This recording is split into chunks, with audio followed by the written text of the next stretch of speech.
जय जगन्नाथ सांग मैंने आज बिरियानी करवा मटन दम बिरियानी पियाज स्लाइस कर काटी नहीं ये छाणी नवा मटन नहीं 1.5 केजी लुण हलदी रेड चिली पाउडर धनिया पाउडर गरम मसला जीरा पाउडर बिरियानी मसला अदा रसुण पेस्ट पियाज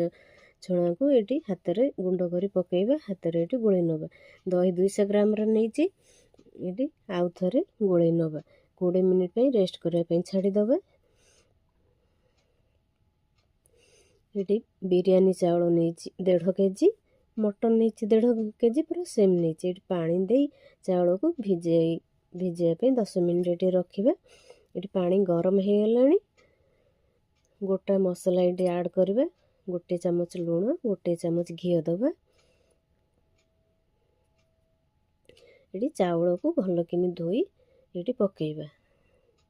ये भात आमर ये 70% सीझी जाइए गोटे हाथ में भी चिपिक देखुची भांगी गला ये छाणी नवा नेक्स्ट प्रोसेस जावा प्रेसर नीचे गोटे कप तेल दबा गोटा मसला देदेबा 3टा लंका दबा पियाज चॉप कर रखी भाजवा ब्राउन कलर हवा पर्यंत टमाटर पकईवा काटिकी रखी टमाटो तेल पकईले तो खटा अंशटा कटि जाए ये टमाटर को भाजी नवा ये मटन पकईदे मटन मैरिनेट कर पकईदे एपट सेपट कर 5 मिनिट ये कषि नवा गोटे ग्लास गरम पानी देदेबा धनिया पत्र पुदीना पत्र देदेबा ये लिड देदेबा 4टा हुइसिल दबा आमर ये प्रेसर रिलीज होले ये गोटे डिक्स रे देदेबा भात को ये लेयरिंग करिबा केयर वाटर ये देदेबा 2 चामच घी दबा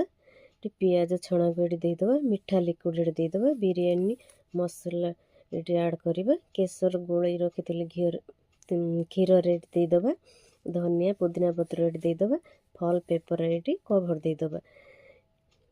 ये लिड देदेबा 45 मिनिट ये आमर बिरियानी हो गला चिपचिपा है गोटा रही चलतु प्लेटिंग करवा